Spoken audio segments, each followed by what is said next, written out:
സെക്കൻഡാണ് actual breakup. ആദ്യത്തെ പ്രണയം അതാണ്, ബ്രേക്കപ്പ് അങ്ങനെയല്ലേ? അതെ, അതിലാണ് ശരിക്കും ഈ പറയുന്നൊരു ഇവിടുന്ന് മാറി നിൽക്കാവുന്ന ഒക്കെ തീരുമാനങ്ങളൊക്കെ വരുന്നതിലേക്ക് ആദ്യം എത്തുന്നത്. ഒരുപക്ഷെ അതും കൂടെ ആയിരിക്കാം. അതില് നാടിനോടൊരു ഡിറ്റാച്ച്മെന്റ് വന്നിട്ടുണ്ടായിരുന്നു ആ കാരണം കൊണ്ട്. നാട് എന്ന് പറയുമ്പോൾ അല്ലേ, ഞാൻ ആർട്ടിസ്റ്റ് ആവാൻ തീരുമാനിച്ചത് കൊണ്ട് എനിക്ക് സാക്രിഫൈസ് ചെയ്യേണ്ടി വന്ന ഒരു കഥയായിരിക്കും അത്.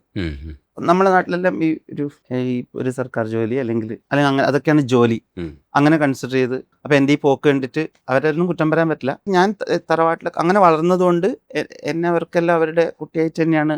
അങ്ങനെ ഒരു റിജക്ഷൻ എനിക്കത് തരേണ്ട കാര്യം ഉണ്ടായിരുന്നു എന്നറിയില്ല. ചിലപ്പോൾ എൻ്റെ ഈ രീതികൾ, എൻ്റെ ഈ പോക്കൊക്കെ കണ്ടിട്ട് ദേ ഗോട്ട് ഇറ്റ്. ഞാൻ ഇനിയിപ്പോൾ പഠിച്ചിട്ടൊരു കളക്ടർ അല്ലെങ്കിൽ അങ്ങനെ ഒരു സമയത്ത് ഞാൻ മലയാള ഭാഷ ഒന്നാണല്ലേ അതിന് മുമ്പേ ആ ഒരു പോലീസ് ഓഫ്. അപ്പോൾ അതൊന്നും അല്ല, ഇവൻ ഇങ്ങനെ മനസ്സിലാക്കിയതോ അഗെയിൻ ഇനിയിപ്പോൾ അവർക്കൊക്കെ വിഷമമാകുമെന്ന് അറിയില്ല. That add somehow value to where I am now. വേറെ എന്ന് പറഞ്ഞാൽ ഈ പ്രൊഫഷൻ തന്നെ ഞാനിപ്പോൾ പിടിച്ചു നിൽക്കുന്നതിന് അങ്ങനെ ഒരു കഥ ഉണ്ട്.